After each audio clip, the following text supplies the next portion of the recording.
So let's talk about self-care. Let's talk about what it is, and by the end of this video I'm going to give you 5 key usable tips to make sure that your self-care routine does not become toxic.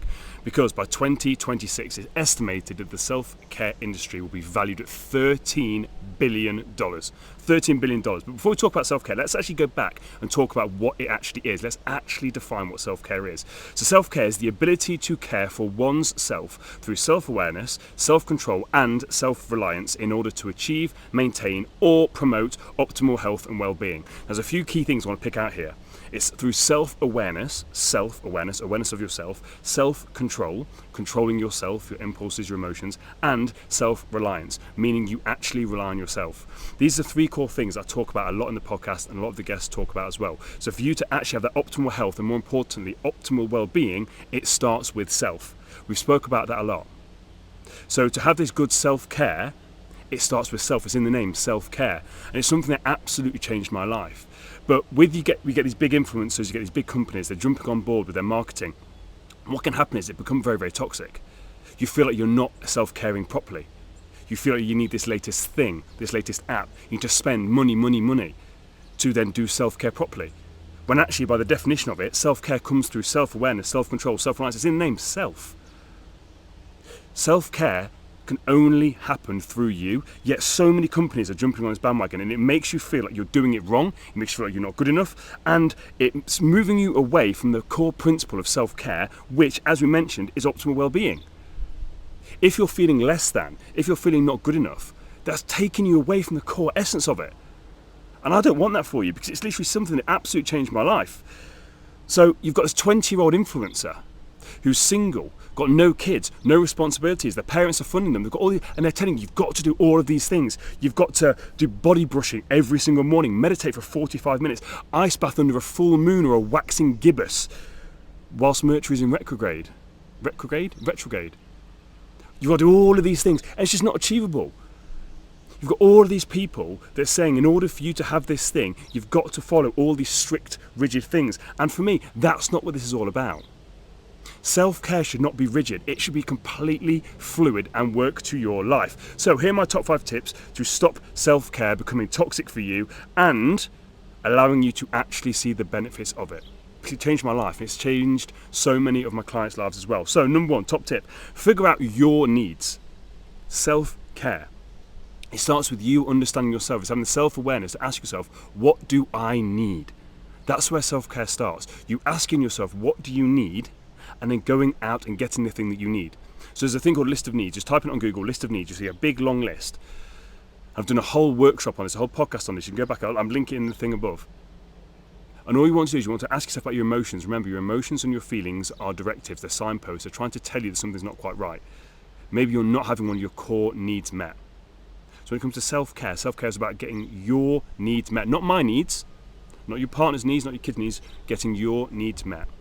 So when your needs met, it's going to give you optimal well-being. It's going to allow you to then become a better parent, a better partner, a better work colleague. You don't need an app. You don't need a product. You don't need any of these crazy things. You don't need to take anybody else's routine. We'll talk about that in a second. Number 2, don't pressure yourself. Find a routine that's flexible and works for you. So for me, my routine is very, very flexible. I've got my bog standard thing that I do. It takes about 45 minutes every morning. Now, you probably don't have 45 minutes. That's why I don't tell you my routine. But I'm away in Canada at the moment. Am I doing my 45-minute routine? Absolutely not.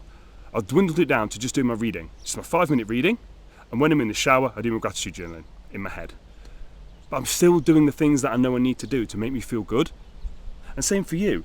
Like, if you can't do the thing that's optimal for you, while you're driving to work, can you just ask yourself, what's 5 things that you're grateful for? How are you feeling? Just check in with yourself. How are you feeling? Are there things that you need? Can you listen to a podcast? Can you listen to your favourite music? Because that in and of itself can be self-care. It doesn't have to be so fluid, because here's the thing. People tell you have to do this every single day. Now, there should be an essence of stuff that you do because you want to get into good habits and good routines. But if life throws you a curveball, you don't want it to completely cripple you and feel like you're not good enough and that you're feeling guilty for not doing it or ashamed. No, none of these things. It's got to work for you. So find a routine that works for you. If you've got 10 minutes, find something that gives you 10 minutes.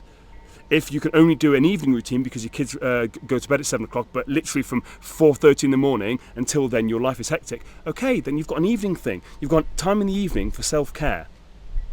But what is it that you need? Number 3, don't beat yourself up if things don't go to plan. Kind of links into what we just spoke about there. Don't beat yourself up.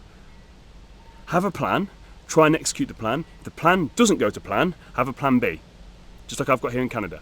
So when I'm traveling, when I'm doing stuff, even when I'm in schools early in the morning, I can't do my morning routine. I've got a plan B and I execute the plan B.